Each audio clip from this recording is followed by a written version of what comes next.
If your ASUS ROG Mothership is displaying a blue screen, this guide walks you through effective solutions for troubleshooting Windows crash errors and restoring normal operation. So whether you're performing updates, you're getting an IRQR not less or equal message, K-mode exception not handled, kernel data in-page error, a lot of errors pertain to this problem, and we're going to go ahead and jump into what should hopefully be a pretty straightforward process, guys, and we're going to go ahead and jump right into it. So first thing I'd recommend doing would be to actually go ahead and boot to the troubleshooting utility on Windows 11. So if you do a hard power off 3 times in a row, Windows should automatically attempt to launch the starter prepared utility. And if it doesn't find anything, it will give you the option to select advanced settings, in which case it will take you to a screen that looks like this. Now, if it does not take you to a screen that looks like this, or you're unable to get to that, you can also download the Windows 10 Media Creation Utility, or Windows 11. They probably will make a creation utility for Windows 11 at some point. And it doesn't really matter, you can actually run the Windows 10 utility on Windows 11 as far as I'm aware. And you should be able to run the troubleshooting utilities built in within it. So you just would go ahead and download it to an ISO file and then burn it to a DVD or USB. It'd have to be about 4 gigabytes or more. It couldn't be a small USB flash drive, and it couldn't be a CD. It'd have to be a DVD. And then you boot your computer from it.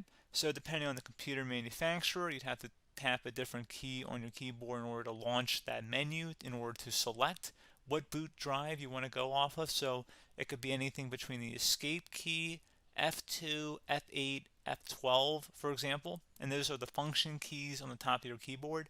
So you may have to just do a little bit of trial and error. Shouldn't take you more than a couple minutes. Googling it would probably be best before you even begin. But anyway, we're ready to go ahead and jump right into it. So we're on the choose an option page. So these will look very similar whether you're booting from it directly within Windows itself, or if you're plugged in a USB flash drive with the media creation utility installed and you selected the recovery option. So when you are setting up your Windows 11 installation or Windows 10, depending on the drive you're using, there should be an option to repair your computer in the bottom left corner of the dialog window, one of the first screens that comes up. You go ahead and select that, and then it would take you to a troubleshooting screen like you see here. And you want to go ahead and select troubleshoot, reset your PC, or see advanced options. And then there are going to be a whole bunch of options in here that we're going to explore in today's video. The first one, we're going to actually go underneath advanced options and then select startup repair, fix problems that keep Windows from loading. So go ahead and select that first.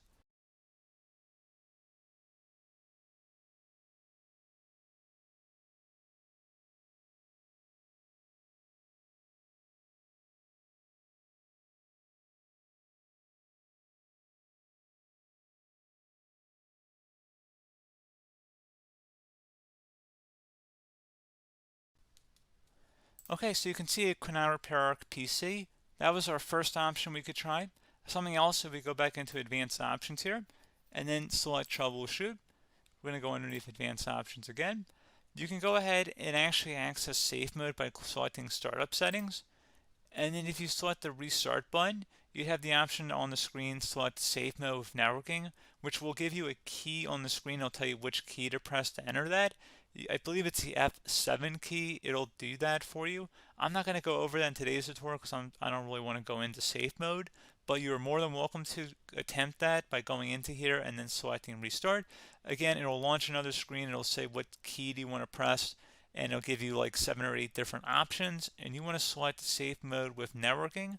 There's also an option for a command prompt too, but that's going to be something we're going to cover later in this video, and we don't even have to go through that in order to access it. So that's why I'm not going to really push for that, because unless you know exactly what's causing the problem, you probably don't need to go into safe mode.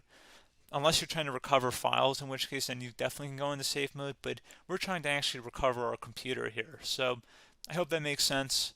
Something else we can also try here as well would be to uninstall updates, remove recently installed quality or feature updates from Windows. So if you go ahead and select that, you can uninstall the latest quality updates, which generally is the more day-to-day updates.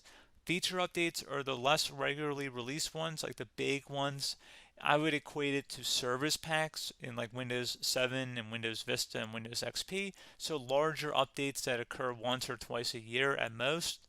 And the quality updates are more just a regular update. So probably obviously depend. It'll take longer if you're going to try and uninstall the latest feature update versus quality update, and maybe you don't need to go back that far. So just giving you guys a couple of pointers with that. Something else you can also look at here, and we're going to jump into the command prompt in a little bit, but you can select System Restore, which will use a restore point recorded on your PC to restore Windows.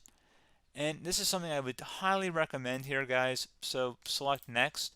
Assuming you have a restore point saved on your computer, you go ahead and select the most recently created one, and you'll select Next, and then you'll select the drive. You shouldn't actually have to select the drive. You can scan for affected programs, but we're going to keep it all default here, and then we're going to select Finish.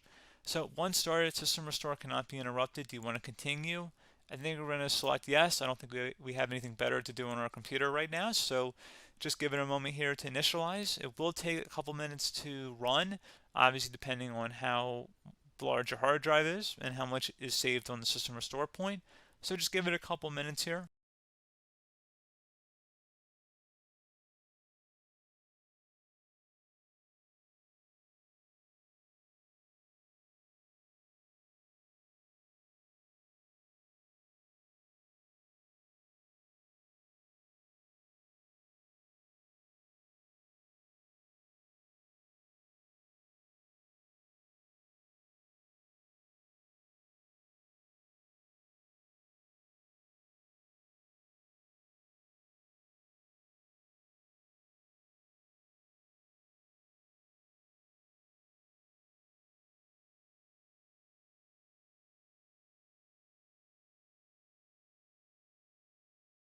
Okay, so you can see System Restore completed successfully. The system has been restored. Your documents have not been affected. Click the Restart button to restart your computer. Go ahead and select Restart.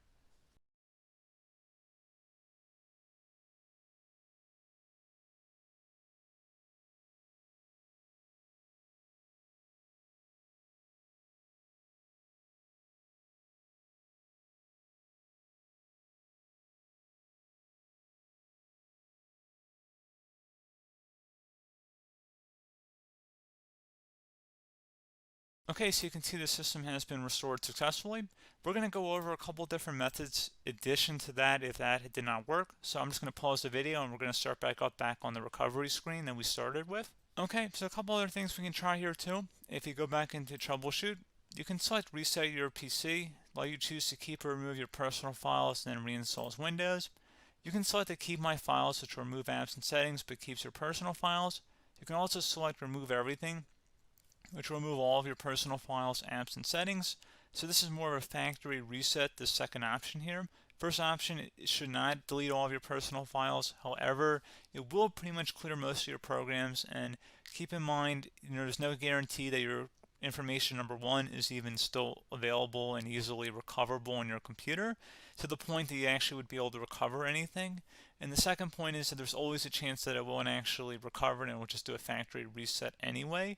So there's no guarantee that actually would keep your files anyway. So I would recommend trying to get a recovery tool and backing that up first before selecting it anyway. But again, those are a couple of different options. And then something else you can try here if you go back to the choose an option. Another option, if you go underneath choose an option and select troubleshoot, advanced options, and now select where it says command prompt.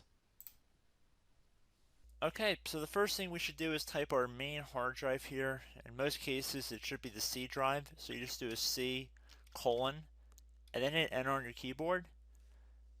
So once you're underneath the C drive, we're going to type in dir and then hit enter on your keyboard. It should have program files, users, and Windows all in there. That's how you know you're in the right directory.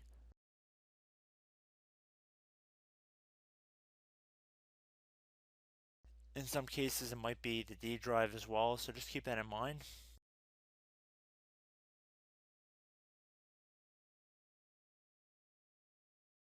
Next thing we're going to do is type in cd space / Windows / system 32 / config, and then you're going to hit enter on your keyboard.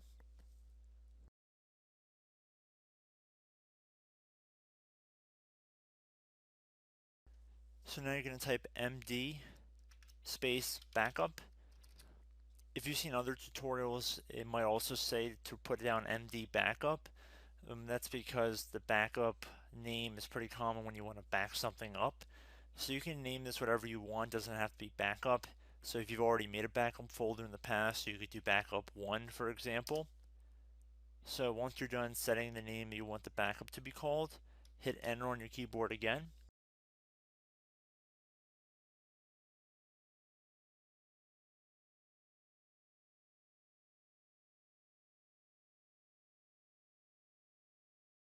At this point you want to type copy, C-O-P-Y, space, then you want to do the star symbol above the 8 key, then do a period or a dot, whatever you want to call it, then another star sign, and then another space, and then type backup, and then hit enter on your keyboard.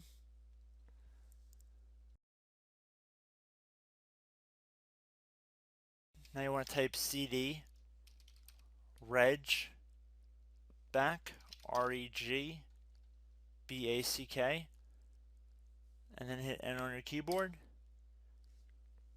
So now that we are under the reg back, so now you want to type DIR again, and then hit enter.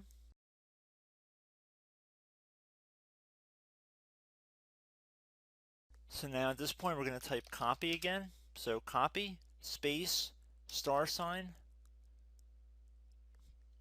dot, another star sign, space, and then 2 dots. So we're going to type copy, space, star sign, dot, sign, star sign, dot, dot, and then hit enter on your keyboard again. So for overwrite, you want to overwrite all. So type A on your keyboard, so capital A, and then hit enter on your keyboard.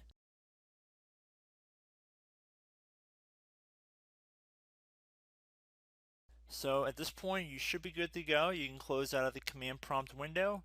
And if you accidentally continue to Windows 10, you should be all set. So I hope one of these 3 or 4 different methods we went through in this tutorial helped you guys out. Again, I'm not sure if you guys heard me earlier, but try to go back into your safe mode if possible and uninstall any programs you know might be conflicting with the Windows startup if you can get into safe mode. So just keep that in mind. Something very simple like that could be blocking up everything. So again, I hope this tutorial helped you guys out, and I will catch you in the next tutorial. Goodbye.